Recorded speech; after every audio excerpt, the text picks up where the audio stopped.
Бала бактылуу болсо, дүйнө бактылуу болот. Келечегибиз болгон балдардын ден соолугуна кам көрүү максатында ачылган мурдагы алтын балалык. Андан кийин ден соолук. Азыркы өмүр булагы медициналык реабилитациялык борборун толук ишке киргизүү зарыл. Убагында каражаттын жоктугунан курулуп бүтпөй калган борборду жандандыруу үчүн 1 миллиард 500 миллион сом керек. Биздин президент Садыр Нуркожоевич көрүп алып, бул деген климатический жагынан, балнеологический жагынан бүт барына жооп бере турган жерде жайгашкан экен. Биздин балдарыбыздын келечеги, ден соолуктары, бул биздин келечегибиз.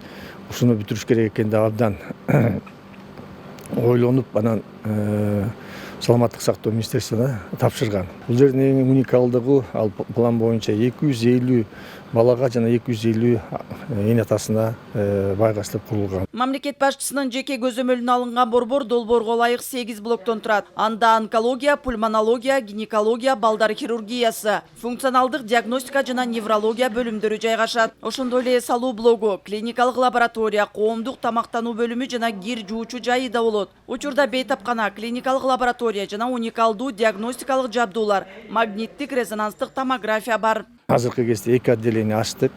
Бул кардиохирургиясын ачтык, андан кийин аллергология, реабилитационный аллергия коет, ошону ачтык дагы.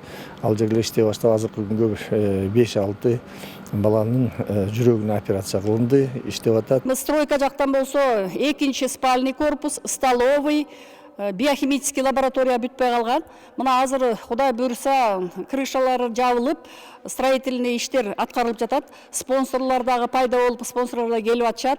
Мен ойлойт элем, мына биз 15 октябрда Кыргызстан боюнча алтын балалыкка марафон өткөн атат. Ошол марафонго да мен кыргыз элин чакырып кетер элем. Себеби бул объект балдарга, оорукчан балдарга, оорукчан энелерге курулган пансионат. Ошондуктан мен ойлойм, биздин президентибиз дагы контролдоп атат азыр. Пандемиянын башында коронавирус менен ооруган бейтаптарды кабыл алып, дарылаган оорукана катары колдонулган бул комплекс республиканын алыскы аймактарындагы ата-энеси жок балдарды, аз камсыз болгон үй бүлөлөрдүн балдарын, энелерди кабыл алып дарылоо менен катар коңшу өлкөлөрдүн балдарында реабилитациялоого жана ден соолугун чыңдоого багытталды. Аны менен кошо медициналык туризмдин өнүгүүсүнө да өбөлгө түзүлөт. Андыктан балдардын келечегине кайдыгер болбой 15 октябрда Токтогул Сатылганов атындагы улуттук филармонияда өтө турган кайрымдуулук иш-чарага катышып, салым кошуп кетүүгө чакырат уюштуруучулар.